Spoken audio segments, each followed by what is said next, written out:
How you going, man? Good, thanks, John. Yourself, mate? Another eventful Latrell Mitchell weekend, it seems. Yeah, that's as long as there's Latrell Mitchell, there'll always be a lot to talk about. I'm awesome. Absolutely. Had that podcast with Jake on Friday, meeting one of my personal heroes, and then how was that? it was so good. He's such an awesome guy, and he introduced me to like Adele Fornerino, who's a world champion. And I got to go and hang out with him and his team for the day as well. So Yeah, it was nice. I was basically fangirling all day. Sounds like you had quite the Friday. It was so good. And then Saturday was actually Subversion, which was the dead best Subversion so far. Those guys are doing an awesome job spreading jiu-jitsu in Australia and around the world, actually. They had world-class athletes there, like world champions like Adele Fornerino and Fionn Davies. Like a sold-out crowd, like 1,000 people watching. I got like some people who walked up to me and said, "Oh man, I watch your podcast." So that was really good. Yeah, there you go. Famous and everything. So yeah, it's fun. Celebrity status. Yeah.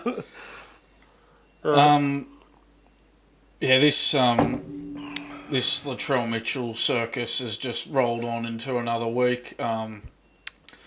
This is just reached ridiculous proportions now, hasn't it? I mean, round one we had him commenting on the outcome of a judiciary when under the rules he wasn't supposed to. After round two, we had him dropping a bunch of F-bombs in a radio interview after the game. In round three, he was sin-binned for taking out James Tedesco off the ball. In round four, he made that late contact on Josh Adokar and somehow just escaped with a fine. And then in round five, suspended for 3 games for elbowing Sean Johnson, somehow escaping suspension for that dangerous throw. I don't know how he has escaped suspension. Came in late, lifted, threw him to the ground. That was like an escaped suspension. Yeah. So, just unbelievable. I think we are, and I saw on TV last night what Phil Gould was saying about it, and he really made a lot of valid points. I think of all the people who've commented on the issue, I think Phil Gould has been the most on point. And he was saying that his body language just looks completely off. He looks like he just does not want to be there. He looks like he thinks it's all about him and not about the rest of his team. He's not showing any regard for the rest of his team. And Phil Gould also said that if you went to Latrell Mitchell right now and said, "Look, do you really want to be here? Really?" He thinks that he'd say no and he'd walk away. And I think we are getting to that point now. Well, in the past, this was one of the things that was apparently Sam Jett Burgess's complaint. In the past, in last year, when Latrell Mitchell got suspended, because he does get suspended a lot, he was allowed to leave training and go off to his farm and basically go on a holiday. And that was his expectation. Apparently, the rumours say I actually got this from somebody has contact with people inside the Rabbitohs. But Latrell Mitchell expected to be able to go off to his farm on this suspension and was told, no, actually this time you have to stay and train and stay in shape and stuff like that. And to me, it's like he wanted to go on a holiday, so purposely got suspended. That's not what happened, but it's like that. It's like, no, I'm suspended. Can I go on holiday? And no, you don't get to go on holidays when you're suspended. That's not how it works. You've let the team down. You've caused massive issues. You think you're going to get a reward for it? And what about this story that's come out that after that Good Friday game against the Bulldogs, they did their nominations for the Jason Clark Award. And they nominated 2 players, Isaiah Tass and Latrell Mitchell, and then and he got nominated because Jason Demetriou thought he committed very well to the tackle on Adokar, and then Alex Johnston actually called Demetriou out on it and said, why are we nominating him for this? This could have really cost us. He could have been suspended for the contact. He could have been penalised. He ended up being fined for the contact. And he's being rewarded. I mean, this just taps right into what Sam Burgess was saying, this preferential treatment. It seems like Demetriou just didn't know how to handle Latrell. He's terrified of getting him offside. But those comments from Demetriou after this game saying that it was a stupid act, I think those are comments of a coach who's basically given up the fight and gone, well, stuff this, I'm just going to say what I really think, because this guy has not shown me any loyalty in the way he's performed. He hasn't performed for me. So I'm just going to let him have it in this press conference. My understanding was for that Jason Clark medal is the players nominate who they want, right? And somebody, or for an action, and somebody nominated the try-saving tackle on Josh Adokar, and Jason Demetriou put Latrell Mitchell instead. The other player was Isaiah Tass. Yeah. So included, like, Isaiah Tass got nominated for the try-saving tackle, and then Jason Demetriou added Latrell Mitchell to the board, which Alex Johnson questioned, rightly so, because he wasn't really actually involved in the tackle. And now I've seen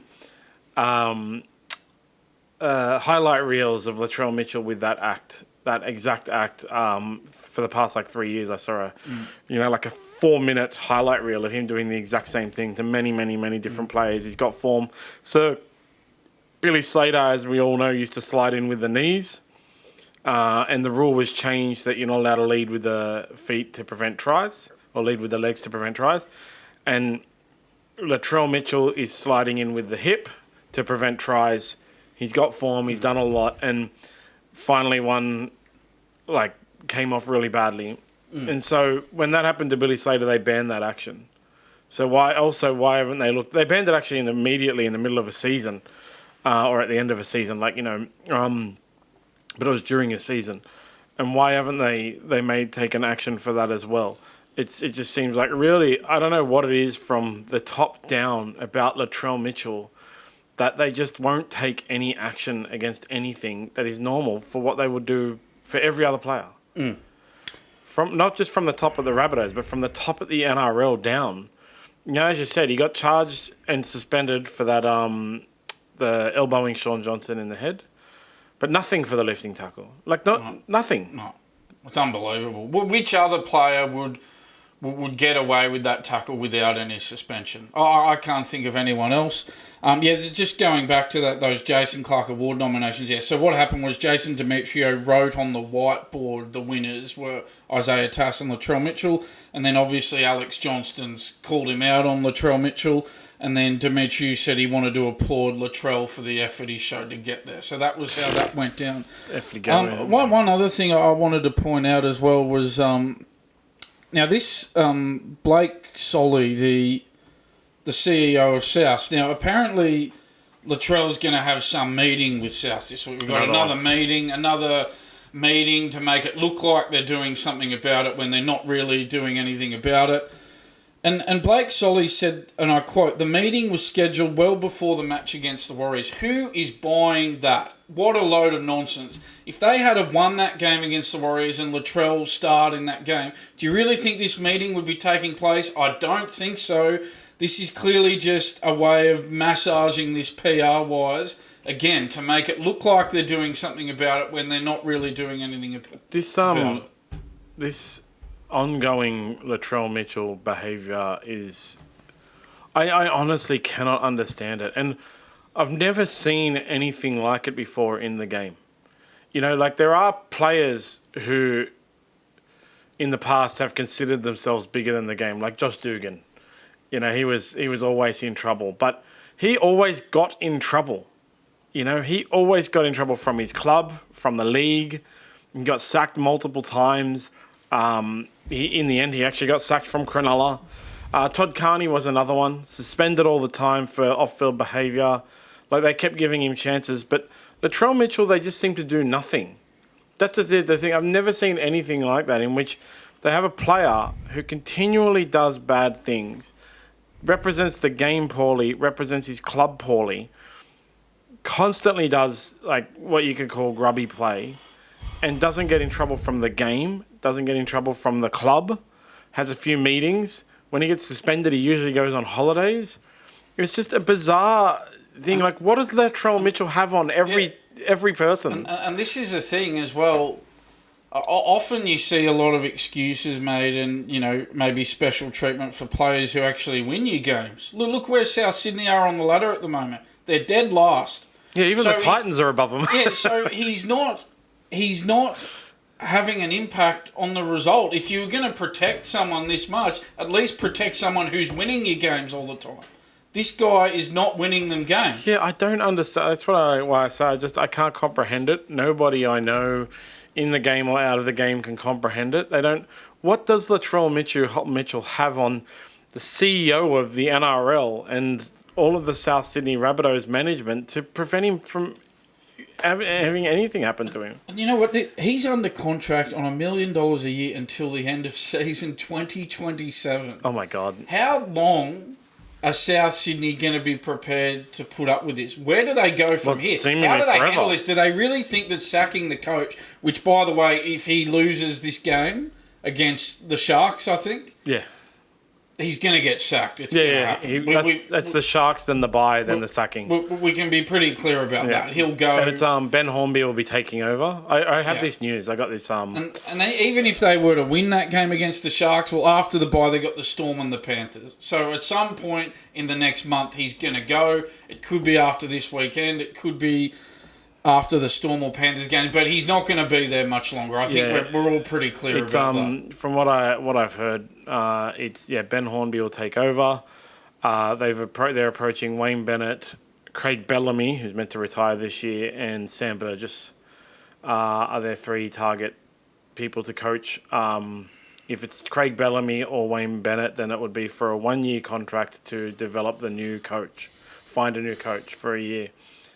So the hope is going to be for them that they get that, dominant personality coach like a Wayne Bennett, for example, who could pull Latrell into line. And I mentioned that he scored 13 tries in 17 games under Bennett back in 2021, so Bennett can get the best out of him. But that's going to be the hope. Get a dominant coach back in to get the best out of him. But what do they do in the meantime? As you said, Ben Hornby's going to take over after Demetriou presumably gets the boot very shortly. What's he going to do for the rest of the year? As I said, it's been a weekly occurrence, drama with Latrell Mitchell. Not even just one drama. On the weekend, it was two. It's not even limited to one drama a week. If I was Ben Hornby, I'd drop him. That'd be my first thing. Go back to reserve grade. Yeah, that's it. I'd drop him. It wouldn't matter because they already know they have to write this year off. Okay, it will be 6 rounds in, 7 after the bye. Yeah, they could potentially go on a Kalen Ponga run to the finals, but that's just band-aids over gunshot wounds. If I was South and I was whoever the coach comes in after Demetriou, if I was Demetriou, I'd drop him. I'd just be like, after your 3 week suspension, you're in reserve grade for the rest of the year. I don't care if we've already got to write the season off. Here is your punishment. You are now in reserve grade.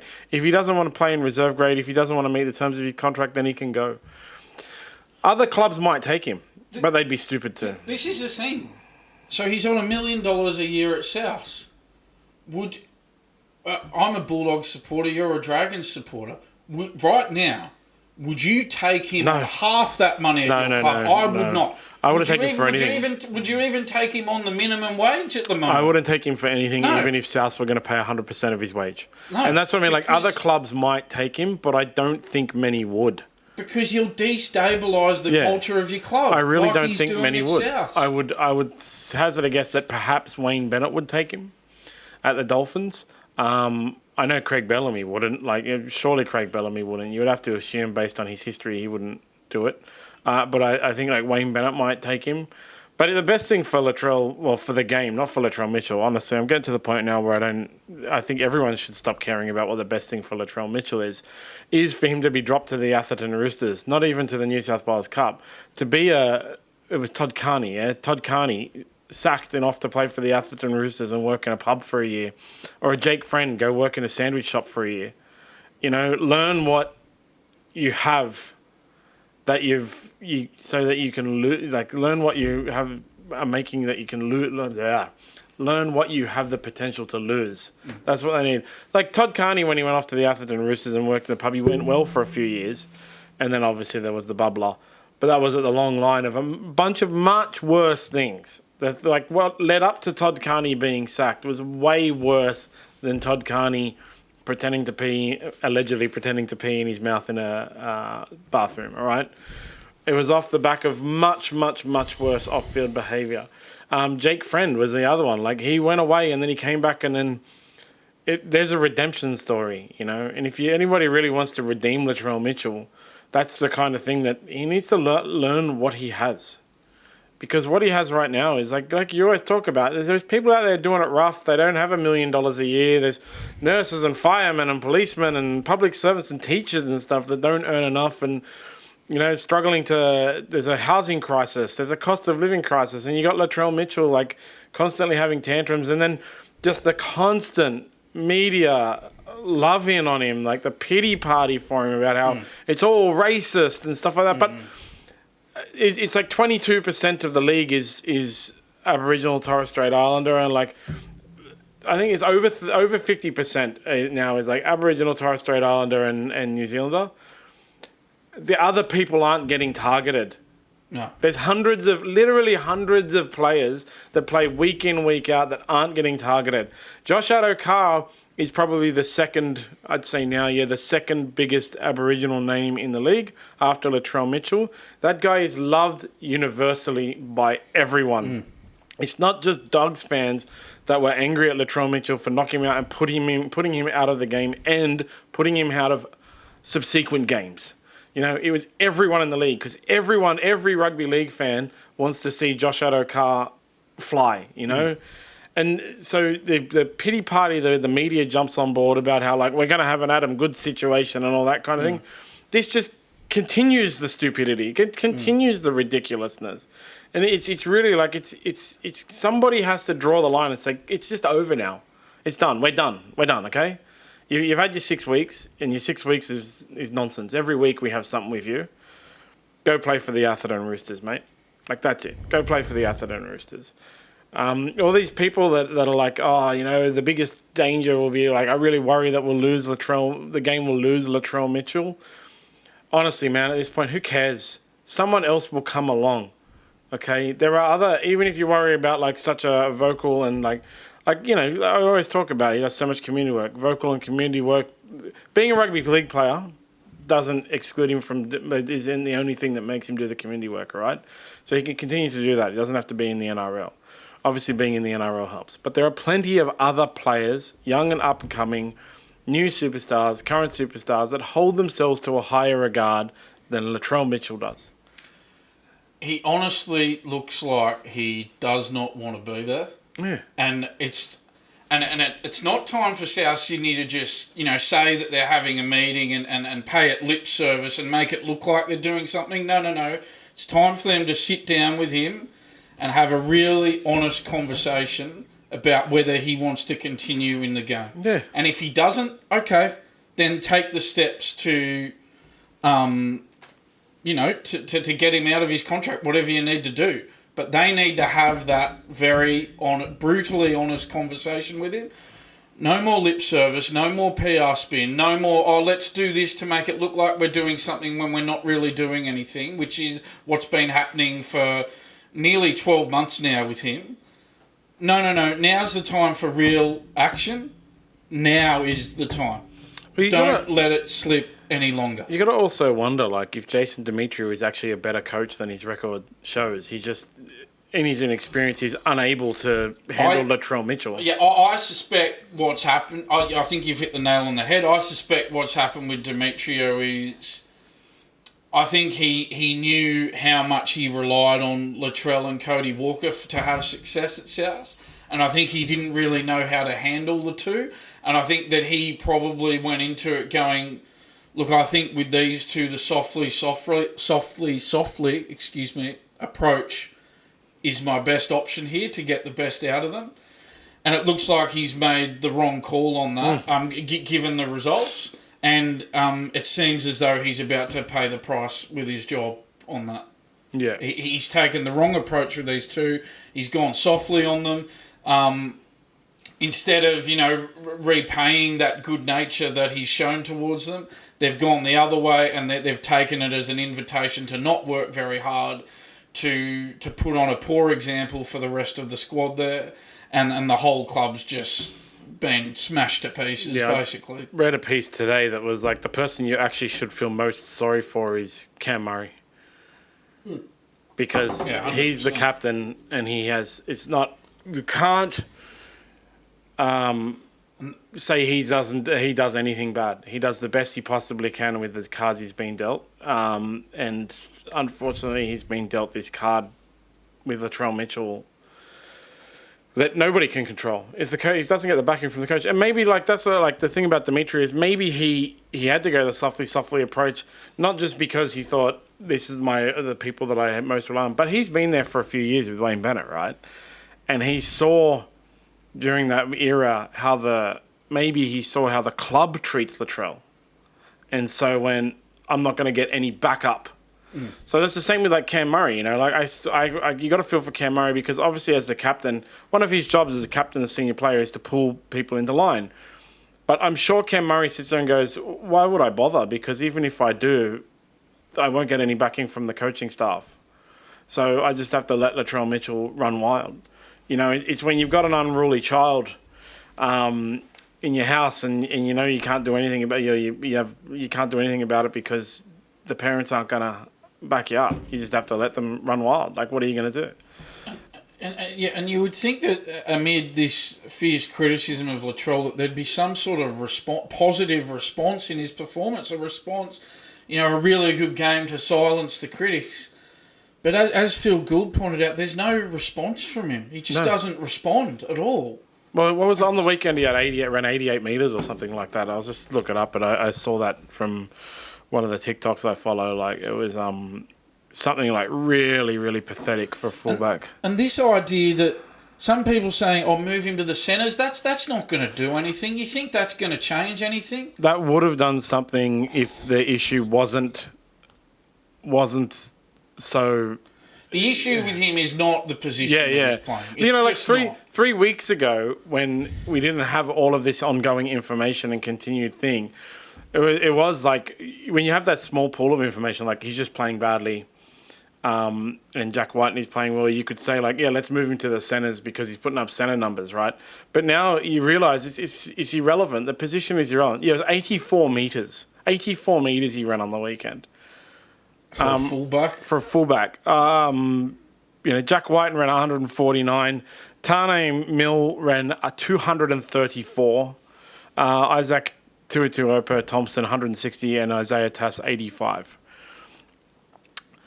Like, you've got three people in the back line putting up fullback numbers. And none of them is the fullback.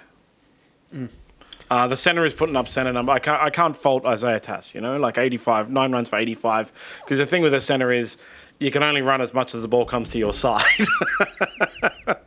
Like, obviously, when you got Jack Whiten and Isaiah Tass as your centre pairing, the ball is going to go to Jack Whiten more. So Jack Whiten's going to be able to put up 149 metres. Like, Isaiah Tass ran nine times for 85 metres. That's an average of 9 runs per metre, about just over 9 metres per run, which is good, actually.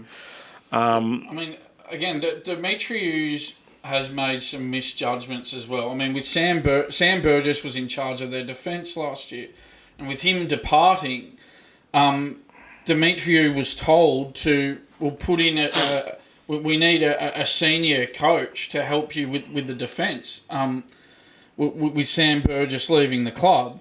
And the reason that he didn't want to do that was because, the last time they asked him who to appoint, or the last time they said who they wanted him to appoint, it was Sam Burgess. And, of course, he had that falling out with Sam Burgess. And so this time he's gone, no, I want the New South Wales Cup coach to take over the defence. And that's happened, and now they have the worst defence in the league. So that's the thing. We have had a go at Latrell, as we should. And I'm not going to keep qualifying everything I say about Latrell like everyone else seems to do. But Latrell's a good guy. He does this in the community, blah, blah, blah. I'm not going to do that. But what I will say is that it's not just, Demetriou has made some poor judgment calls as well. And it's about to cost him his job. And you know what? It probably should. Well, yeah. Because, this is like a CEO who loses millions of dollars. The buck stops with him, right? The team's not getting results. Well, he's going to fall on his sword. That's the way it is. That's the cutthroat business that they're in. I would so. What's going to happen? Like my mail is, as I said, from somebody who knows somebody, is during the bye he'll be let go. But my assumption is that he'll resign. Well, it makes sense, doesn't it? And it makes sense. Ben Hornby will take over, and they will then initiate the conversations with Wayne Bennett, Craig Bellamy, and Sam Burgess.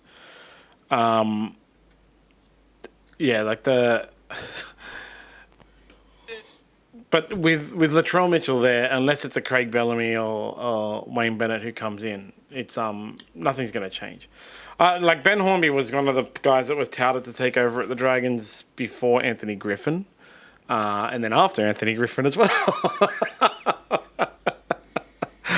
But apparently he didn't want it because he didn't want to take over that basket case. So even if he comes in as the interim coach, I would wonder if he's like full flat out going to tell them like, I'm willing to do it until the end of the year, but I'm not taking over this basket case. I'm an inexperienced new year coach. Like, do you really want that to be like, you look at Benji Marshall over at the Tigers, who actually took over halfway through last year and got zero coaching record on his record because Tim Sheens was still there as the head coach. Where I'm sure Ben Hornby, if I was Ben Hornby, I'd be like, yeah, I'm willing to take over, but you need to put someone as the official head coach so I don't get these this year on my record because this year's going to be awful. Unless he does a Brad Fittler and turns him around. At which case he'll be like, yeah, it was on me, put it on my record. If I was Ben Hornby, Ben Hornby is one of our beloved sons over at the Dragons. If I was him, I wouldn't do it. And that's the thing, if we were to talk about the possibility of South Sydney releasing Latrell Mitchell, he's on $1 million a year contract. No other club's going to be willing to pick up anywhere near enough of that to make it worth South Sydney's while to release him. It's going to be, they'll have to pay $800,000 of his contract. But honestly, any club would be... Maybe actually, you know what? I'll tell you what he should do. He should go to the Titans. Because you can't make the Titans worse. Des Hasler's there. Des might be able to control him better. He can't make the Demetriou Titans worse, no matter what. And Des Hasler is one of those. I always forget Des Hasler exists when I talk about Bellamy or Bennett. But you put. I don't think Des Hasler has ever really had. Trying to think throughout his career, any players that are this kind of level of misbehave. Obviously there has been some controversies in the past, like Brett Stewart, stuff like that. But I really wonder if Des Hasler could get him under control because basically every club's had this kind of person, I don't think, as I said, I don't think any that I can think of as bad as Latrell or as so regular as what Latrell Mitchell is going through. But it's the coach that prevents it from happening, So maybe the reason none of Des Hasler's teams have had that kind of situation is because he can control the players. But yeah, the Titans can't get any worse, man. So if Latrell was to get released, I think the Titans would fully jump at that chance because South would have to pay $800,000 of his $1 million salary. South could pick him up for $200,000. He could go there, can't make him worse, would give him someone in their spine, and Des Hasler could hopefully get him under control. It just rolls on, doesn't it? In terms of the immediate future, I think that putting him back to reserve grade is a good idea. Yeah, I think they need to do that in the interim until they work out what on earth is going on with him. That's their play right now, is to just go, right, you're back in New South Wales Cup until we work out what's going on here. So he's off this week, which is against the Sharks. Yes, right? I've got it. Sharks, and then they have the bye, then the Storm and the Panthers. So he'll be back against the Dragons. Great. That's if he plays, so that they might decide to put him in reserve grade. But they've got till then. They've got till the 11th of May. So they've got a month, basically, to sort this out. But, I think Demetriou will be gone next week. If they lose against the Sharks, he's gone. They're playing on Saturday. They're playing on Saturday, and then their next game is... is it actually Anzac Day? What date's Anzac Day? 25th. Yeah, so he's playing... Then their next game is Anzac Day, and... so he loses to the Sharks this week, he's gone. Yeah. They should let him go even if he wins. Yeah, well, if he wins, they got the Storm and the Panthers after that. So this is not, whether it happens this week or in a couple of weeks, in a month, it's not going to last much longer. Yeah, like Latrell Mitchell, we're going to see next week what Latrell Mitchell has for us next week, or even on Thursday. Well, that's the thing. Well, he's been suspended now, so I don't think that's relevant.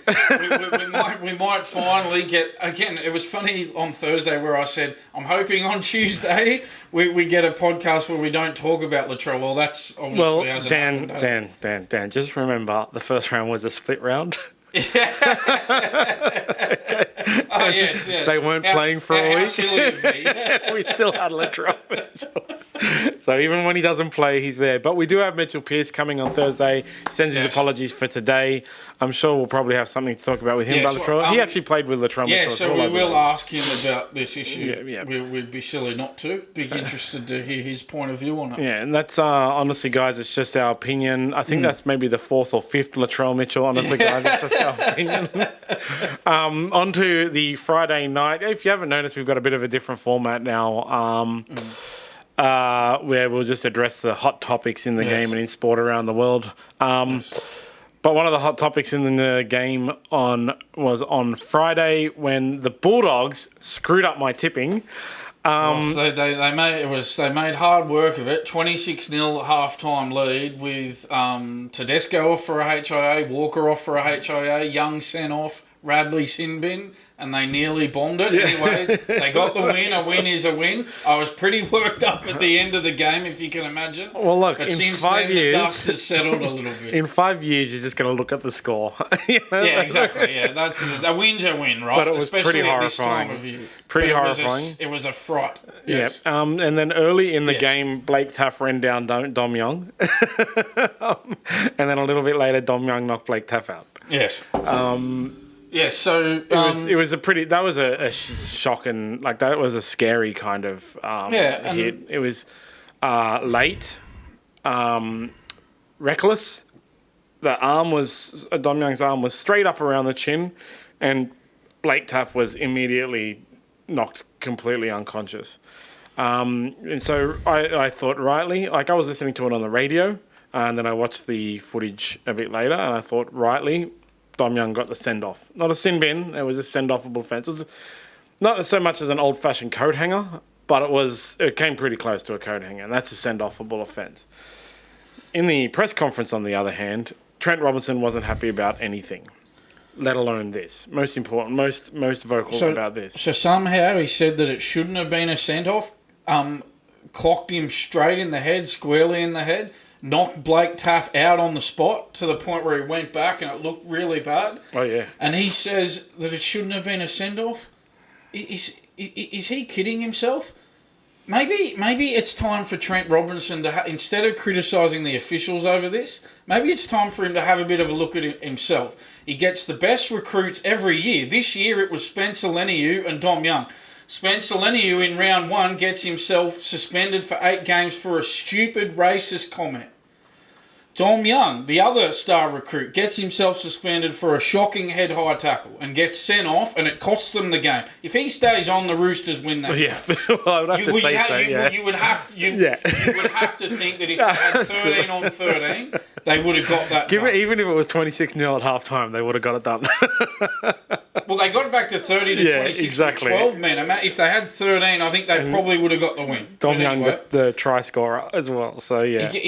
Trent Robinson gets the best recruits every year, and he's been underachieving for a long time now. Since they won that second of their back-to-back premierships in 2019, Trent Robinson's been underachieving with this team. Since he lost Cooper Cronk at halfback after his retirement at the end of 2019, the Roosters have been struggling, and they've been underachieving under his watch. He gets the best recruits every year. He has an advantage that all these other coaches do not have. He gets the best recruitment. He's won 3 premierships because he's had the best rosters. Maybe he needs to have a bit of a look at his own coaching methods and a look at his own discipline, because he's had 2 star players now who've been suspended for acts of complete stupidity. Yeah, no. The Dom Young one was there was everything wrong with it, and I've seen some people and Trent Robinson saying, Blake Taff was stepping and falling into the tackle. This is irrelevant. This is just the accidental thing all over again. You know, it's the same thing. Like some rugby league players and stuff will say, you can't control what the other player is doing. Yeah, you can't. And that's why you have to take care. That's why you can't drop your hip into Josh Addo-Carr's head. That's why you can't do a swinging arm across the chin. That's why for Taylor May, you can't accidentally headbutt Reece Walsh. Because the duty of care, especially this year, and Trent Robinson's been on the rules committee for years, and all the coaches get this before the year. This is what we're going to be paying close attention to. One of the things we're going to be paying close attention to is the defending player having higher concentration on duty of care to protect the player they're tackling. And Blake Taft's way shorter than Dom Young, fair enough. But if a player is way shorter than you and you're rushing out of the line, the one thing you don't do is swing your arm out. Like, that's it.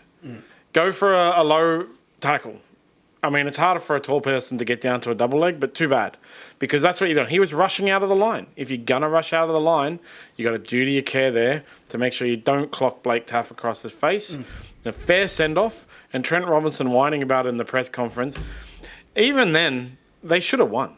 Because the Bulldogs were atrocious in the second half. At the end of the day, as frustrated as I was being a Bulldogs fan, watching them just implode in the second half and nearly bomb that huge 26-0 halftime lead. At the end of the day, especially at this time of the year, this early in the year, a win's a win. The Bulldogs won, the Roosters lost, and that's all that matters. The Bulldogs got the 2 points. So, and I think that reality in that situation, and let's not forget that at the start of the game, the Roosters were extremely short price favourites. The Bulldogs were paying $4 on the head-to-head with some bookmakers. So we need to... God damn it. As bad as the Bulldogs' implosion in that second half was, we still need to think about that result in that context. The Roosters were extremely short price favourites going in. The Bulldogs have landed a huge upset win, albeit in some... awful very difficult circumstances for their fans watching, that's for sure. But the Roosters have had 2 wins and 3 losses from the first 5 games. They're sitting in 10th position, John. Before a ball was kicked this year, a lot of people had them in their top 4. This is a roster that should not be in 10th spot. And again, since they won their last premiership now 5 years ago, the Roosters under Trent Robinson have made a habit of underachieving. There's a lot of teams with 2 wins and 3 losses, right? There are? Yeah. So the Roosters are basically the equivalent of the Dragons, Bulldogs, Eels, Knights, Broncos. When they should have been the equivalent of the Dolphins, Cowboys, Storm and Sharks. What the hell, Dolphins, Cowboys, Storm and Sharks? And you want to, as much as you want to blame the refs or whatever, Trent Robinson, you need to actually look in your own backyard. He needs to look at himself. I talked about Lenny, who got suspended for the racist comment. Dom Young now suspended for this hit on Blake Taft. Radley and Warrior Hargreaves get suspended every other week for some indiscretion. Yeah, the Radley one is a bit weird, actually. Because I know in that instance he probably shouldn't have been. No, that's what I was going to say. Yeah. I don't understand why people think it wasn't a hip drop tackle. I'm very curious as to why people think it wasn't a hip drop tackle. From because just because his hip didn't fall onto the leg of the opposing player doesn't mean it's not a hip drop, because the whole thing with the hip drop, I've talked about it before, whatever you want to come up with, it's actually like a wrestling move. Okay, you take the back, go from the back around the hips or upper body, normally in a clinch, and then drop basically sideways, corkscrew, and it'll take the person down. If that person steps forward or moves forward, you'll fall onto the legs and damage their legs. So anyone who learns wrestling defenses knows if they're going for that takedown, you don't step forward. Unfortunately, in rugby league, they're running forwards. So that's where the danger comes from, because they're not learning wrestling defense, right? Now, Victor Radley jumped on and clenched around the shoulders, and then, although he kind of left the ground as well, then he fell to the ground backwards. And whoever the player he was tackling fell backwards. Just because Victor Radley didn't land on his legs doesn't mean it's not a hip drop tackle. It was the same motion. So people keep saying, that wasn't a hip drop, that wasn't a classic hip drop. And I really don't understand why. And no one can actually explain to me why. And even in the arguments on the media, all you kind of get is I don't know, I'm just saying names here because I haven't seen this, but it might be like Paul Gallen versus Paul Kent, right? And the argument that is presented is Paul Kent will go, it's a hip drop, look at it. And Gallen will go, mate, that's not a hip drop. And there's no technical explanation as to why. But every single person I know that does jiu-jitsu or wrestling that I show, that compared to other hip drop tackles, say the same thing. They say it's the same thing. It's the same thing. The result is different, but it's the same thing. So I really don't understand why people think it wasn't a hip drop. Did Victor Radley deserve 10 in the bin?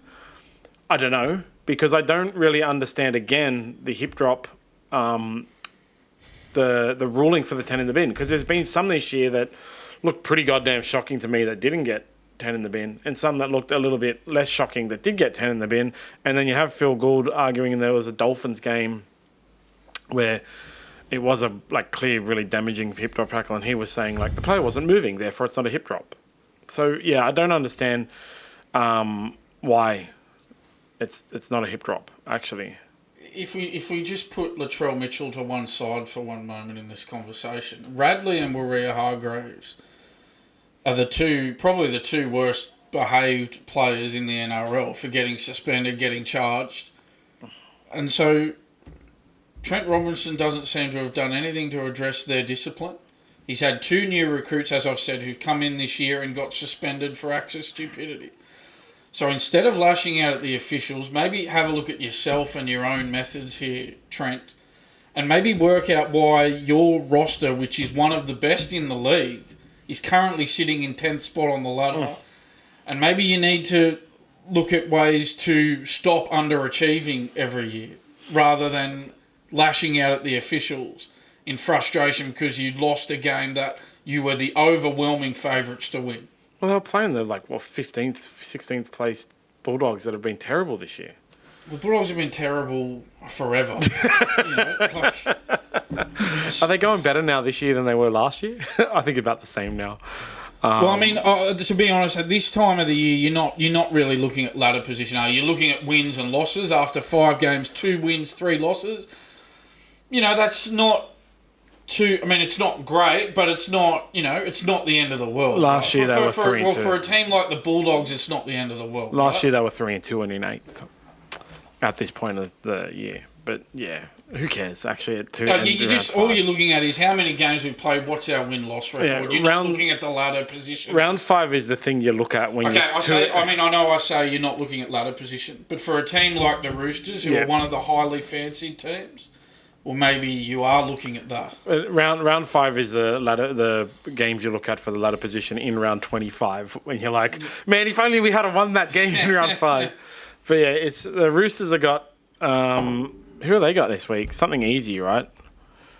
The Knights. They got the Knights this week, and we'll see how they go there. But they'll be missing a bunch of their star players. Too bad for them. And then we move on to more in the Roosters, Michael Jennings. Michael Jennings was registered this year, coming back to play as a train and trial player for the Roosters. And this week will be his 300th game. He played, I think, for the first time last week, right? He got first game back after that drug ban. Got cut in half pretty severely by the Bulldogs. And the normal process for a 300th game is for a player to be presented the game ball at the end of the game by Andrew Abdo. And they've decided now not to do it because of backlash, because of his domestic violence allegations from his former partner. This is a little bit weird to me, actually. There's the whole... Michael Jennings wasn't convicted of domestic violence. It was a civil suit against him. He wasn't charged by the police. Yeah. And he's obviously going through an appeal process. He's appealed once and his appeal failed to get his amount reduced. And he has done some... There's some dodgies going on there where it's like he sold... The judge even pointed out he sold some properties and then transferred all the money from the sale of it off to someone else so he didn't have to pay his former partner. Yeah, I mean, I'm no legal expert. I don't claim to be a legal expert here, but I just can't work out. There's reports saying that he had... Or that it was alleged in court that Jennings had sexually abused his former partner during their relationship. I just... How do you not get charged by police if that is Well, if the police charge you, you watch in America, right? And they have like, I'm not pressing charges, like in the American TV shows. The police choose to charge in Australia. Okay, they can in America, but like for crimes against people, it's generally that the person has to press charges, and that's why you see it in American TV shows. I'm not pressing charges or whatever. What can happen in Australia, and I know from experience, is the witness tells the police, "Well, I'm not going to testify," right? So his ex-partner has obviously chosen not to assist the police in any criminal proceedings, but went down the civil route. And there are, like, not from my own personal experience, but from people that I know in my past, I knew a girl that went kind of down the same route, because it was actually her lawyer who convinced her in the circumstance that I'm talking of, where if she had have pursued the person it was an assault charge, not a sexual assault charge. If the person went to jail, then she goes through victims of crime to get the financial compensation, and then could also do the civil suit. But after the person goes to jail, a civil suit is useless. So the person that I knew went down the route of civil suit because the person was quite wealthy who she sued, rather than pressing charges to basically get a larger amount of money. In the end, she needed it. It was quite a severe thing. So maybe Michael Jennings' ex-partner's gone down the same kind of route. Like, you should do the civil suit instead of the criminal charges. But I saw on the internet, like, one really telling comment about this. If they knew at the beginning of the year, the NRL did, that he only had to play 2 games to reach his 300th game, and this is the standard practice, why did they register his contract? That's the thing. It took Phil Rothfield to raise this matter. And the NRL, they just react to whatever Phil Rothfield brings to the table. I mean, who's the CEO of the NRL? Is it Andrew Abdo or is it Phil Rothfield? It feels like it's Phil Rothfield to me. He sets the agenda and they react to it.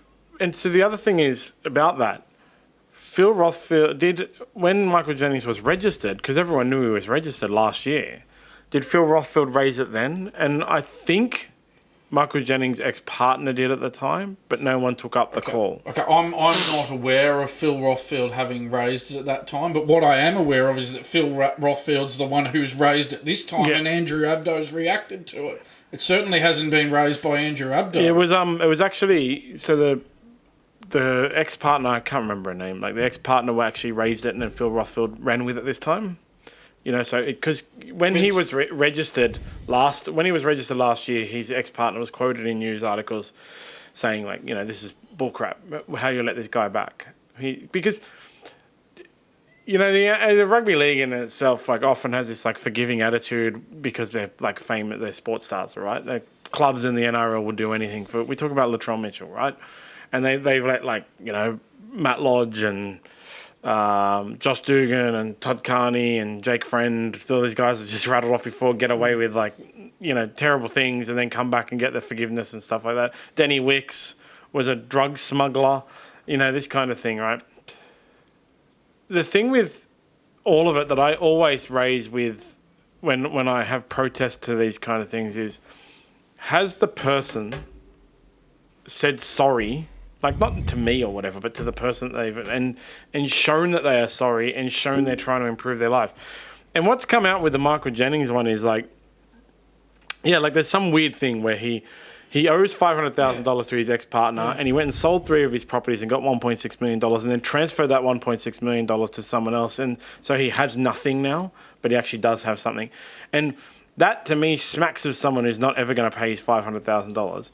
And why did the NRL register his contract?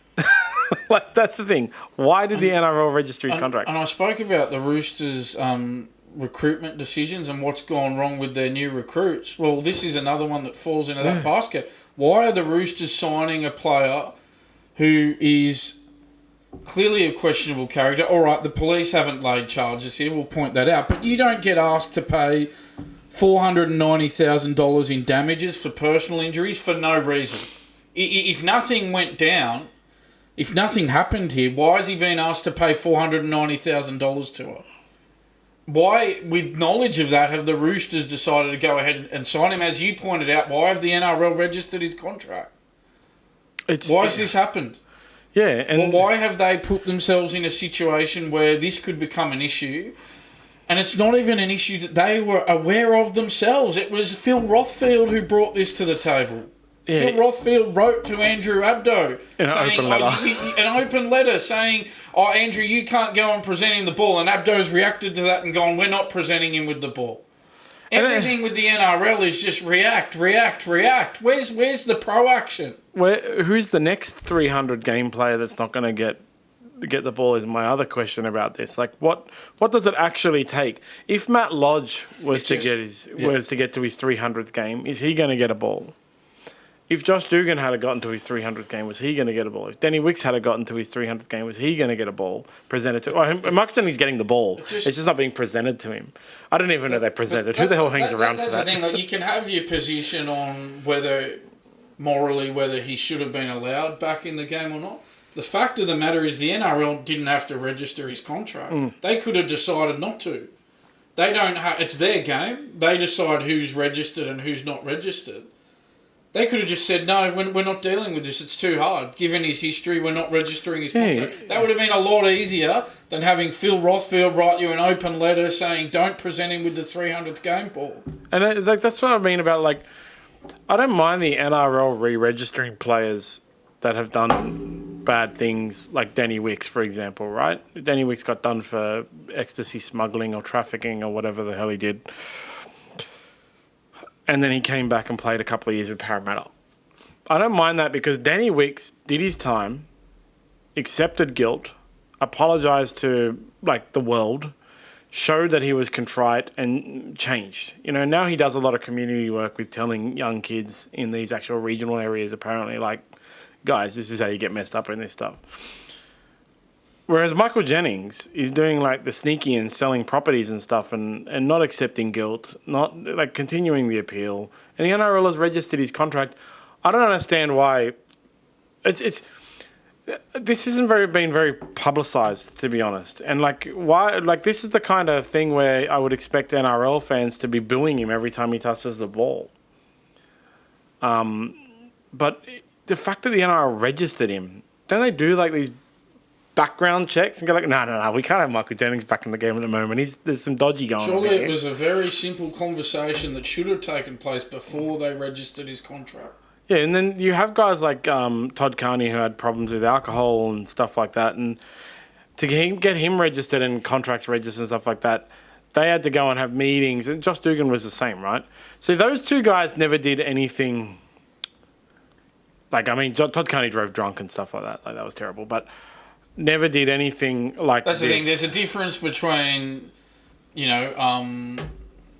urinating in your mouth in a bathroom and what Michael Jennings is alleged to have done. So, what's his name? Josh Dugan sitting on a roof drinking. What Todd Carney did just made him look silly, stupid, but it wasn't. Yeah, all the stuff before the bubbler. Like, but for him to go, he went and played for the Atherton Roosters. For him to go. To come back and play for the NRL, he had to go and have meetings. I remember they were like, filming him arriving to NRL HQ and having meetings and signed contracts saying he wouldn't be blah, blah, blah, like so much stuff. But I don't remember any of this for Michael Jennings last year when he was registered. And the difference between the two is, again, Todd Carney was actually trying to get his life back on track. I think the best thing for Todd Carney was to stay away from rugby league players, like, to be honest. Trying to get his life back on track, appeared contrite and sorry, wanted to get better and stuff, but unfortunately failed. Whereas Michael Jennings, the behaviour doesn't suggest that, right? And so, and look, I'm not going to, he's 35 years old now, and in the twilight of his career, and you do question what he could offer playing wise, but I'm not going to go into his playing credentials at the moment. That's irrelevant to the conversation. What's relevant is, clearly he's a questionable character given what has gone on and why the NRL have allowed his contract to be registered at all. I think that's far more of an issue than whether the CEO wants to present him with a game ball or not. As I said, I didn't even know they did that. I've never seen anyone hang around for that. That's the other point I'll make. Again, what he's alleged to have done is terrible if it's true. Right? It's terrible. But again, this is one of those things where if Phil Rothfield doesn't write this open letter, if this just happens and it's not highlighted, it's not made into they ignored. a big Like issue. I said, his ex-partner was. I remember last year when he was registered, she was in the news like saying like he shouldn't be registered, and everybody ignored it. And then at the beginning of this week, that was the first rumblings I saw that like actually it was last week when he was on the field or whatever for the Roosters, and then like with the suspensions and all that, it's clear he was going to play again, right? And then I saw quotes from her in the media again, like before Phil Rothfield's article saying like this is ridiculous, and then Phil Rothfield writes a letter and the NRL reacts. And it's The just, NRL had nothing to gain by registering his contract. Why would they have done that? Why would they have now put themselves in this precarious position? well, it's the NRL. If they one thing they can do. We forget sometimes who we're dealing with. Yeah, exactly. It is the NRL. Yeah, so obviously Andrew Abdo's not going to go and present the ball to Michael Jennings. As I keep saying, I didn't even know they did that. I've never seen anyone hang around to watch that. We do get bogged down in the NRL with side issues, don't we? The issue is not whether the CEO presents him with the game ball or not. The issue is why was he registered again? Exactly. But over at the Bulldogs, Phil Gould's done a tweet. Yes. Those wild Sydney Storms, they've flooded the training base at the Bulldogs. So that's Belmore, yeah. They flooded Belmore. Yeah, man, that was some crazy storms. And there's heaps of equipment ruined, GPS trackers. Those GPS trackers are heaps expensive, by the way. I was, John kindly offered me tickets to go to the Bulldogs game on Friday. I politely declined due to the very hazardous weather, which you can probably see why I did. Just terrible conditions. Gould wrote on Twitter, Belmore is underwater. The gym, dressing rooms and offices have been flooded up to a metre high, unusable. Council coming to inspect and address clean-up operations. It appears we will have to find alternate facilities for at least a week. We'll have to assess the damage. Excuse me. GPS and computer equipment potentially damaged. Quite a mess. So, bit of an inconvenience for the Bulldogs. Yeah, those terrible... Bless you. Excuse me. Those terrible Sydney Storms on Friday night. Yeah, they were awful. They were crazy. Yeah, just damaging the facilities at Belmore there. That sucks. It's nothing they could do to prevent it. I had a home gym in my garage and it got flooded 2 years ago during those crazy storms. It took like 2 years to get my insurance claim through as well. That's the thing. You get your insurance claim, but it's just the hassle. You just don't have to go through the process. It was so nonsense. Meanwhile, in the Manly game, there was a controversial try. Yes. A clear knock-on. Clear knock-on every day of the week. Everyone looked at that and went, that is a knock-on. And it was awarded. It was checked by the bunker. Validated by the bunker. Nobody in Rugby League thinks it was a try except for Brad Fittler and Billy Slater.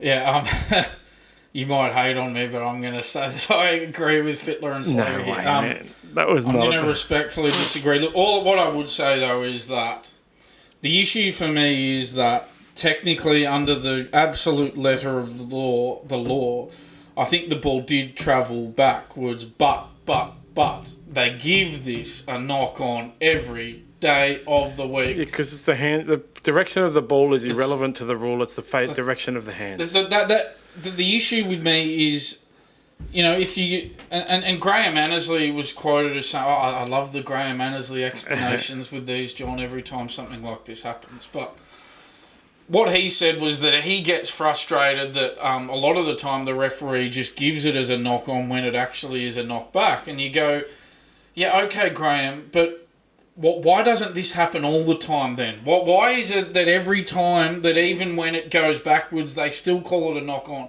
Because you can't call that a knock-on 99 times out of 100, which is what they do. And then when it does technically actually go backwards, you go, oh, look, we'll let that go this time. And then justify it in that. How do you explain the other 99 times out of 100 that this should be called a knock-on? Well, that's the thing, right? Consistency and validation by the bunker is why this is controversial. Because the knock-on rule, as well as the forward pass rule, has a lot to do with the hands, the direction of the hands, for the direction the hands are facing and all this kind of stupidity, right? What direction the ball leaves the hands before it hits the ground or whatever.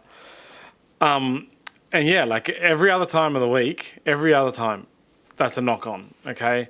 And it wasn't called a knock-on by the official, the ref, whoever the ref was. And then the try was awarded, and then it was validated by the bunker. So why have the bunker if the bunker isn't going to bring consistency? That's the thing. That's my... I sort of half disagree with you, but I half agree with you in the sense that if you look at it very closely, if you look at where he was standing when he made, when he lost the ball and where it landed, technically, you look very closely, it goes back.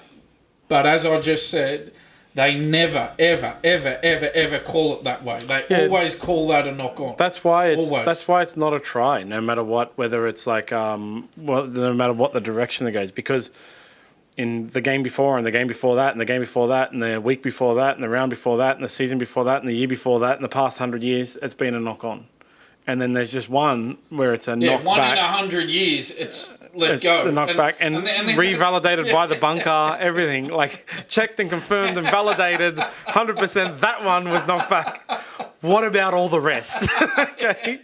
Why is that one different? And it's like, because that rule is actually, it's always been stupid. Because in the Roosters versus Dragons grand final, there was BJ Leilua, who was the winger for the Roosters, was jumping backwards, but his hands were facing towards his own try line to catch a ball and dropped it. And it was so bizarre, right? It went forwards, but it didn't get called a knock-on. And because the arguments that people on the internet and stuff like that have about it, because he was travelling backwards, so therefore how can it be the momentum and inertia and all this kind of try to bring physics into it. But because the rule is so open to interpretation, all you actually have to do is look at every single other time it happens and go, what did they award? Yeah, and that's what Graham Annesley needs to understand here. It's like, well, Graham, if 999 times out of 1,000 that's called a knock on. Well, on the one occasion where you call it a knockback, people are going to have an issue with it, Graham. Seriously. So that's what I mean. It was a knock-on because we have grown up learning that's what a knock-on is. Yes. If to the letter of the rules it's not a knock-on, that means all 999 other times they ruled it wrong. So which one was wrong? Yeah, so, if that's a knockback, well, we need to see that ruled a knockback forever now. Yeah, next week. To make up for the other 100 years where it was a knock-on. Because, that's what I mean. It was a knock-on. My belief it was a knock-on and why I think everybody is, Billy Slater and Brad Fittler and you are wrong, is solely about that. Week in, week out, whether it's in the rules or not, that'd be called a knock-on. And that wouldn't have been a try, and it would have been called back. I agree with that part of it. My only disagreement is that if you actually look at where he was, where he made contact with the ball, where it landed, very technically, I think it travelled backwards. Yeah. But as you just said, though, all those other times in the history of the game, it was called a knock-on. And so that's where the confusion If the rule dictates that it's solely based on the landing of the ball, then for the rest of eternity, we have to have the landing of where the ball lands. So now, if that's the standard, if Graham Annesley's happy with that standard, all right, well, let's see that happen every week from now on. Yeah. Otherwise, we need to see that now. Otherwise, it's all just nonsense and they were wrong. And they don't admit they're wrong because they have so much technology and they want to get it right. Well, this is again. This comes back to our old technology argument, doesn't it? If the bunker wasn't in existence, this wouldn't be a problem. Yeah, exactly. It would not be an issue. That bunkering, because the bunker was always. It's funny because we talk about the bunker. The bunker was brought in because that's the NHL thing where the video referees are off-site in a bunker, not watching the game live. Did you mean NFL? No, NHL. Oh, sorry. Hockey. It's in hockey. Oh, okay, right. Sorry. So that's why they brought the bunker in, because it was an NHL thing where the people in the doing video reviews aren't actually watching the game. They're not able to watch the game live. They can only watch it on the screens, and it's to take away bias, right? Crowd bias and stuff like that. And they brought it in because it was supposed to solve these problems, and it's done nothing. If anything, it's just created more problems. Done nothing. It's just hasn't solved any problems. It's solved zero problems. It's so stupid. And I think what a lot of people are worried about is the fans getting a look at these incidents or whatever on the big screen at the game and reacting to it. if you need to not show the replays at the ground to avoid that, well, don't show them then. Yeah. If that's what you got to do to avoid the problem, don't show the replays. People can go and record it on their phone and play the thing back because that's a lot of effort, isn't it? Yeah, exactly. But people will do it, and who cares? That's you are now crying over spilt milk if you do it later. But the main problem is every week we have this issue where it's like referee rules it. We don't agree with it. Like the majority of people don't agree with it, and it's based on whatever reason, whether it's because of the rules or because of the consistency. And the bunker affirms it or denies it, and the bunker is wrong. So I've said before, man, I referee jiu-jitsu, and like even on the weekend, I had a bit of a subversion, I had a disagreement with some of the guys about whether a sequence would have constituted a point, and it's because I forgot what happened 2 seconds before. Like that's how, because it was such an exciting sequence. They were right. Like shout out to Spiro and Issa, you were right. I've confirmed that it was 3 points. It was a pass, but it's really hard to ref things live. Okay, it is really hard. And if you are going to go and re-look at it in footage during the game, all you're going to do is create massive amounts of problems. Seriously. And you say how hard it is to referee things live. Well, maybe that's why for all these years they've been calling knockbacks knock-ons, because it's just too hard to tell, and it's just a lot easier to go, oh, the ball was dropped, all right, that's a knock-on. Maybe that's why we've had this issue of, as I said, knockbacks being called knock-ons for 100 years. And now all of a sudden, once in 100 plus years, they've decided to actually call a knockback. Yeah, it's so stupid. I like this. On to Parramatta. Parramatta don't have a halfback right now, okay? And Dylan Brown has been moved to have problems. Yeah, well, they got pumped on the weekend. Like, just 41-8 by the Raiders. Canberra, of all things. And if you can believe it, Dylan Brown somehow got a Dally M point. Yeah, of course he did. So in a 41-8 loss, there weren't 3 Canberra players better than him, apparently. No, not at all. Yeah. He had a bit of a shocking game as well. And got a Dally M point. Yeah. Seems like that's what you got to do to get Dally M votes this year. Have a shocker of a game and you'll get votes. It'd be interesting to see who the winner is at the end of the year. Maybe Latrell Mitchell will win the Dally M. Well, I don't know what he did and that was one of the things. Like they really reckon now that that's the conspiracy that the Dally M judges are not at the games, as well as going anonymous. They're not at the games. That's the conspiracy theory. Well, I think Matty Johns has questioned his credentials as a halfback. Yeah, well, I think Matty Johns has pointed out that he's not a 7. I think the issue for them is, they just don't know where to go. And then this is the issue with, we talk about Mitchell Moses. He's a great player, but this is the issue when you've got so much of your salary cap tied up in your halfback. When your halfback's not there for a long time, becomes a real issue being able to cover him. Yeah, they don't have a 7. That's the thing. That's the problem. You've got a 5'8" playing at number 7 because there's no other option there. Yeah, that was the thing. As soon as they moved there, I think we talked about it the week after. Like, Dylan Brown is not a 7. It's going to be easier to target him. They need to prevent him from being shut down. Like it was when the Api Coruscant shut down Nico Hines, right? Api Coruscant shut down Nico Hines, and the week after the Tigers were playing the Eels, and Mitch Moses wasn't going to be there, and it was going to be harder to shut down the number 7 for the Eels if the other players step up. They need Clint Guthrie because they don't have a replacement 7. They don't have a 7. They have a 6. They have 2 6s playing in 6 and 7. They need Clint Gutherson. They need Bryce Cartwright. They need these guys to do more, cover more jobs, like do more, organise better, because they don't have a 7. And if they rely on Dylan Brown like they rely on Mitch Moses, Dylan Brown is not the 7 that can avoid being shut down, and he'll just get shut down. So this is the thing. I mean, they've got a rookie, Ethan Sanders, a rookie halfback there waiting in the wings. Maybe if Dylan Brown's not a 7, well, maybe it's worth taking a gamble on Ethan Sanders, because if your alternative is to have Dylan Brown at 7, why not take a punt on a rookie? I think Parramatta were doing well and expected to go well. No wonder they wanted to sign our guest on Thursday, Mitchell Pearce. It's no wonder they wanted to sign him. I mean, you look at that because of their lack of options in that position. That speaks to a lot to it.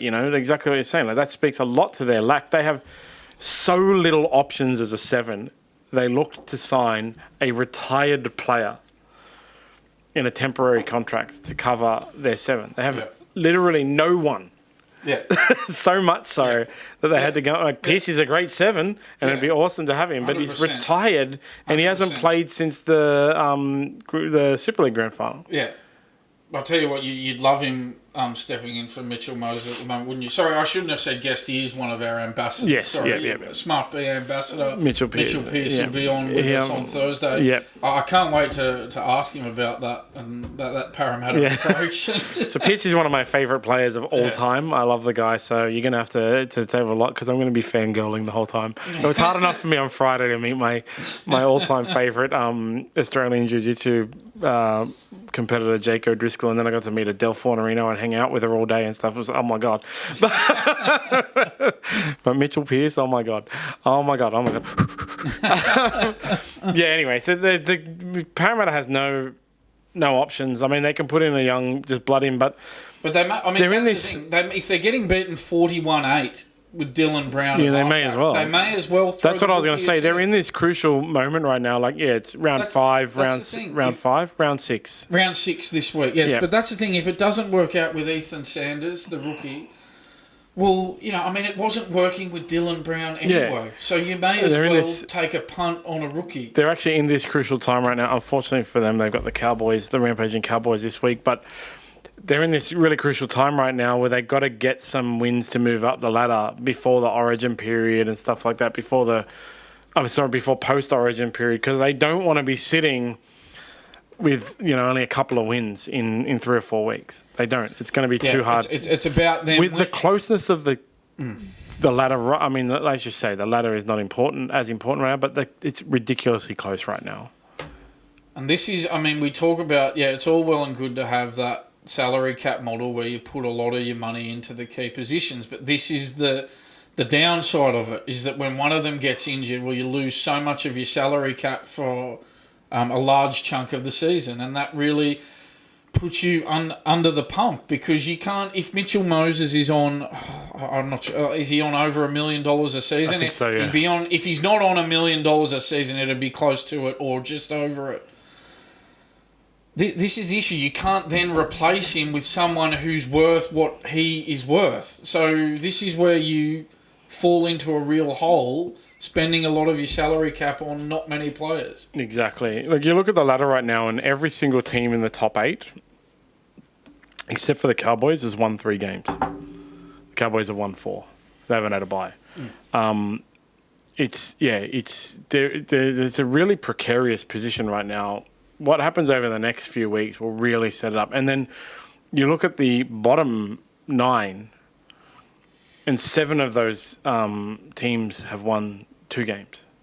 Like, it's very even competition right now. Yeah, and it is early days, and it's only been 5 rounds. We should point that out, and a lot could change. It's a long season. It's a 27-round season. Don't want to be the team that doesn't have a halfback, so lose 3 or 4 more and then have to fight against this closeness. It's going to be too close to be fighting against it. Yeah, they need to just try, and if they could break even without Moses, if they could be even for wins and losses once they get him back, I think if you offered that to them right now, they would take it in a heartbeat. Yeah, 100%. So moving on with Big Dell, who's not happy with the Dragons. I read his comments. So he's talking about Tristan. Tristan Saylor actually had to miss a year because of the treatment of the Dragons. Where they sacked him because of some allegations that were eventually proven. I think he got not guilty. And so had to take a year off and then went to the Broncos.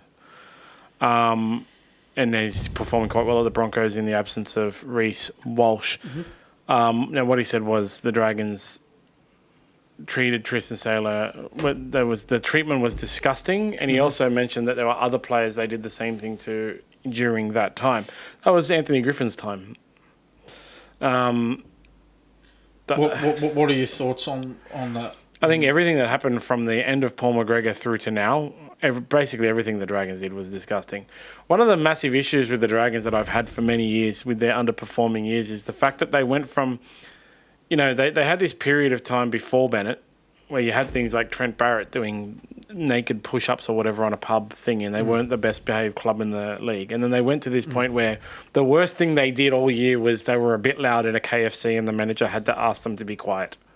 You know, they really got all this discipline. And then they went through Steve Price, Mary McGregor and so on. But what kind of happened is they started to recruit players that weren't of the best character after Wayne Bennett. And I know Wayne Bennett brought like Corey Norman in, but Corey Norman was not of the best character. And they had like Josh Dugan, who played really well, but, you know, and they had some other players. And then you had things like the Jack DeBellin issues. And when Anthony Griffin came in, he tried to instill some kind of like hard, as he does, hard, you know, kind of stance on the thing. And the biggest issue for all Dragons, I don't know about all Dragons fans, but me in particular and a bunch of Dragons fans that I know, is like, they kept Jack DeBellin around for ages, going on and on and on about how he was, you know, a good man of good character and all this kind of stuff. And the thing with Jack DeBellin is he didn't get not guilty. There was like 2 mistrials, and then the police gave up. Whereas Tristan Saylor had a lesser charge against him, right? And they sacked him straight away, but then continued to keep Jack DeBellin and keep paying Jack DeBellin big money. And so they were doing that thing that it was not something that we always thought, like Dragons fans always thought, like picking the name over the behaviour. And they really went into this like really deep actually during that period, during the last like 10, 12 years or whatever, where they've been picking the name over the crime. So they keep Jack DeBellin around, but they let Tristan Saylor go, even though Jack DeBellin's charges were way worse. And they really shafted Tristan Saylor. Like, they really, really shafted him. It was like 3 weeks before he was meant to be renewed or whatever. They were like, nah, by the way, you're out, get out. And he's like, well, it's too late now for me to get another contract. And they went, well, too bad, get out. You know? Yeah, that's what his father, Wendell, was upset about. That he wanted, you know, he said they could have told Tristan 3 months earlier to give him a chance to find another club. And this is what clubs have to be careful of. They can't completely act in total self-interest all the time, because if they mistreat players like this, word gets around that they've mistreated players. And once word gets around, well, you find it really hard to attract new players to the club. And the Dragons are a club who need to recruit new players. I think that's stating the bleeding obvious. And so when, you know, you got people like Wendell Saylor trashing the Dragons like this, saying they've mistreated his son, well, other players are going to look at that and go, well, do I really want to be going to the Dragons if this is how they're going to be treating their players? I think the best thing they should do is actually the Dragons should apologise for the treatment and say they were in... Because, you asked me what do I think of that. I agree with him completely.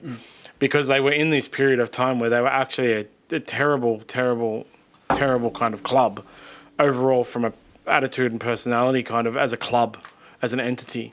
You know, PTY LTD is considered by law as an entity, so they were actually like a terrible person. The Dragons club was actually a terrible person. They mistreated some players. They gave people special treatment. They let things slide. They were, you know, signing dickheads. You know, every club says they have a no dickhead policy, but they signed dickheads.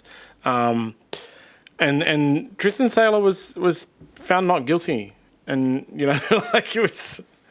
Well, that's the thing. I mean, I know they've got Terrell Sloan there at fullback, the Dragons, but you're looking at the way Saylor's playing at the moment. You're going, well, this could be one that got away. And you know what? With Reece Walsh ahead of him there at the Broncos, he's going to be in high demand from other clubs. See, on the weekend in that wet game on Friday, Terrell Sloan also got hooked from fullback. Zach Lomax got dropped in. Terrell Sloan moved to the wing because he was having such a shocking game. Well, this is the thing now. So now that Lomax is going, I mean, if they'd still had Saylor, easy solution. You put Saylor to fullback, Sloan on the wing. Yeah. And that fills the gap that Lomax is creating. But that's all right. They kept Jack DeBellin for those 3 years and kept paying him his money, which I also didn't agree with, like the fact that he should be suspended and stuff. But in the end, the biggest issue I have with Tristan Saylor and the treatment of Tristan Saylor is the fact that they chose to keep Jack DeBellin, who was on a no-fault stand-down, and treated Tristan Saylor so harshly. And then in the end, Tristan Saylor was not guilty and Jack DeBellin was mistrials. You know, like the picking, I hate it when clubs pick names over anything. You know, like Jack DeBellon's a bigger name. He's an Origin player. Tristan Saylor's up and coming. And Wendell Saylor was a good servant of the Dragons as well, and his family. You know, he's obviously a ex-Bronco and a dirty, stinking Queenslander, but he brought the attitude in 2009 that helped the Dragons win the premiership in 2010. He always talks about how he loved the Dragons and stuff like that, and then they shafted him and his family. But if he's coming out and saying that his son was treated in a disgusting manner by the Dragons, well, it's just not good PR for the Dragons on any level. Exactly. Finally, with rugby league news. Yes. Kevy was a bit upset with Lara Pitt on Thursday night. Yes. Yep. It's quite a funny footage. Yeah. Look, it's not. It's not the. Obviously, it's not the world's biggest deal, but I just thought it was it was something worth raising. All Lara Pitt did at the start of the press conference was say it was a really entertaining game for the fans to watch. That's there's nothing wrong with that. There's no malice in that question. It was a cracker of a game, man. Yeah, well, actually, it's not a question; it's a statement, isn't it? But it's a nice way to introduce. You know, she could have introduced it by saying, "Oh, how did you let that game slip away?" Yeah. She's introduced it by saying it was a really entertaining game for the fans, and then he's hit back sarcastically, "I'm pleased you liked it, Lara." Like, come on! I know it's not the biggest deal in the world. But I think that's a bit of a cheap shot from Kevin Walters. And again, I'm not putting this in the Trent Robertson category of lunacy comments. It's not that bad, let's be honest. But this is a coach who's now, his team, after letting the grand final slip away the way that they did, they had 2 wins, 3 losses after 5 games. They're not where they want to be. And we've got another coach who's sort of taking it out on the media here. Yeah. Again, I think it was a cheap shot. She didn't deserve. She didn't deserve that. It was a good game though. Yeah, it was absolutely. And in other Broncos news, actually, they reckon Reece Walsh might be back this week. Well, they'll be very pleased about that. It's a much needed return if it's going to happen. And they're going to play top of the ladder Dolphins. With Reece Walsh back, they'd like to, I know the Dolphins are travelling well, but I think if Reece Walsh were to come back, they'd give themselves a good chance in that game. Yep. So that's it for NRL. There's some AFL news. Oh my God. There was a homophobic slur used on the weekend in the AFL, and we all know, thanks to the NRL, that homophobia is half as bad as racism. Yes, 4 weeks. The NRL player was suspended for making a homophobic comment a certain number of years ago, and we had last year. Sorry, and we had Spencer Lenny suspended for 8 weeks for making a racist comment to Ezra Mam in the Las Vegas game. So look, you can go on the internet and see all these social media things and all these things about like how bad racism is and stuff, and they'll have all these arguments, and you'll see things like whether women are equal and all that kind of thing. But the NRL have solved it for us. There's a mathematical evaluation: racism versus homophobia. So bringing that to light. So what happened is there was an incident in the AFL where Taylor Walker, Adelaide Crow star, was suspended for 6 games, 6-week ban, for using a racial slur on an opponent. I think it was back in 2021. And so it was put to the Port Adelaide chairman, David Koch. Oh, well, is this homophobic comment by Jeremy Finlayson, is this in the same category as Taylor Walker's racial slur, the 6-week ban? And then David Koch responded, I don't think that's realistic. But this comes back to what we were saying back when the Ezra Mam Spencer Lenny issue occurred. We were saying, racist comments aren't the only offensive comments. There are other offensive comments that get made as well, like homophobic ones. NRL's already solved this formula. Jeremy Finlayson should be suspended for 3 weeks. Well, going by the NRL's standards, that's the mark they've put in the sand. Yeah, it's David Koch is fucking idiot. Sorry, it's just an idiot. Put it all in the same basket, all right? You got to put it all in the same basket. That's it. It's all in the same basket. It's all the same level. If you're being an offensive knob, whether you're being especially bigotry, all right? But if you're being an offensive knob, it's all 8 weeks. And if you're a bigot, you're all 8 weeks, and you should be and the world should be angry at you because, they'll have things like this, right? You have the racism is 8 weeks, and the homophobia is 4 weeks. And if I insult your mum, then how long should it be? But if I insult your disabled sister, how long should it be? All of it is offensive. If I insult your wife, here's a massive hypothetical, but just say. A player's wife was involved in a car accident and became a paraplegic. And then another player insulted them for being a paraplegic. How many weeks is that? Do we do we have some scale to tell us? No, we don't, because they're all equally as offensive. On the field, I know to each individual person, there's different levels of insensitivity and stuff like that, but sports organisations should apply a single time frame for all of it. It's a fair point that it's a fair question that was put to David Koch. Well, the player was banned for 6 games for making a racist comment. So this is in that category. This is a homophobic comment. This should be a 6-game ban. It's a legitimate question. It's a very legitimate line of questioning. And for David Koch to say he doesn't think that's realistic, he's wide of the mark here. Yeah. Well wide of the mark. It's absolutely realistic. The NRL has set the standard. All of them should be 8 weeks, and the AFL has set the standard. All of them should be 6 weeks. The end. That's it. Doesn't matter what it is. In real life, outside of the sports field, there are different levels of offence because offence is individualised, okay? If I was to just take you out the back and start screaming obscenities at you, Dan, the offence level that you feel based on what I say is different to if I was to do it to somebody else. But on a sports field in which it's picked up by microphones, all offence level is equal. Because if I was to be racist to someone on the field and I was to be homophobic to someone on the field, it is being broadcast to people of that race and of that sexual orientation. And those people, that sounds bad, like those people, who are you calling those people? Those people are the ones who are actually offended by it. Okay, I am not offended by someone. I am not offended. If somebody does a homophobic comment on the field, I am not offended as a homosexual. I can't understand that level, okay? But I can understand that there are homosexuals out there who will be offended at that level, just like racism, just like sexism and any type of bigotry and any type of insult at all. All of them should be 8 weeks. That's it. The end. If you start putting different numbers on them, then you're assigning a value to insult. Like homophobic slurs are not as bad as racist slurs. And therefore, homosexual people have less value to society than people of a certain race. And then you can even go so far as like, what if you have an Eastern European dude who gets a racist slur against him? Is that the same as an indigenous one? To me, of course it is. But if the NRL or the AFL decides it's not, then it just becomes stupid. I hate it so much.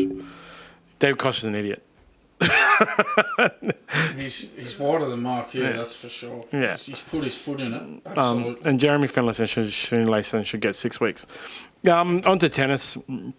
Donald Trump obviously always talks about tennis. He can't help himself. Yes. Latrell Mitchell, always involved. Nick Kyrgios, a.k.a. Donald Trump, a.k.a. Latrell Mitchell, has had something to say about an umpire should be fired. Yeah, there was a really bizarre instance in this tournament. So it was a match between it was a match at the Estoril Open on Friday. A match between Nuno Borges and Christian Garin. So what happened was, I know I'll get to Kyrgios in a sec, but what happened was Borges had the advantage in this game, and what happened was Garin's hit a forehand. Someone in the crowds called the ball out, and then Borges hit the ball back in the court. Then Garin missed the ball wide, and Garin was awarded the point. So Garin's won the point, even though the other player, even though his shot was called out wrongly by someone in the crowd, granted. But then the other player's hit the ball back in, and he's missed the next shot, and somehow he's been awarded the point. So everyone was just confused by the incident, couldn't work out what was going on. And Nick Kyrgios wrote, this umpire should be fired and never be able to take place in another match. Disgrace. And he went on to label it cheating on the part of Garrett. Nick Kyrgios should go umpire. That's the thing, of all the people to be slinging insults at the umpire and the player, I don't think he's really in the position to be doing so. No, seriously, man, just go play tennis. Put your billboards up. Stop talking. I know we have our views on Kyrgios' comments and, like, seriously, look who's talking here. Yeah. But it was a bizarre... I've never seen that happen in a match haven't before. watched That was a bizarre incident. It doesn't make any sense. And as I've said before, like, they have it in the tennis rules. We discussed it before. The players can come to an agreement to replay the point. And I don't like it. Like, tennis is like a gentleman's game, That's the thing. Like, it should have been... Like, the best case scenario for Garron in that situation was a replayed point. Yeah. That was best case for him, but he was awarded the point. It just doesn't make sense. No, it should be a replayed point. So, yeah. Yes. And meanwhile, Novak Djokovic has broken another Roger Federer record, once again, proving he is the GOAT. Yeah, so Roger Federer formerly held the record of being the oldest man to be ranked number one in the world. Well, that's now Djokovic. He's now got that record of being the oldest world number one player of all time. He's 36 years of age, turns 37 next month. He's now older than Federer was on his last day atop the rankings in June 2018. Djokovic now has 420 total weeks at number one, extending another mark. Federer, who had 310 weeks at number one, had at one time before Djokovic broke it. Yeah, poor Federer. Just another one bites the dust, Another tick in the Djokovic. Does he have any records left that Djokovic hasn't taken? That's it for this beautiful Tuesday.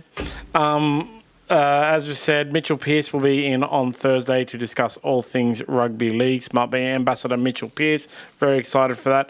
I'll be doing another MMA podcast with Gay Sanita, who is a female MMA fighter, on Friday. Don't forget to sign up to SmartB to get the tip of the day and set up your daily notifications to get all your sports news and info straight to your inbox. Follow the SmartB Racing update, which came in late on Friday, so we didn't get to post it. And make sure you follow SmartB app on all social medias and also at Back a Winner. Some of those social media platforms will be merging, so if you want all racing news, racing tips, Back a Winner. If you want sports news and information, SmartB app. Cool. Thanks, John. I'll see you Thursday. Thursday with Piercy. Legend.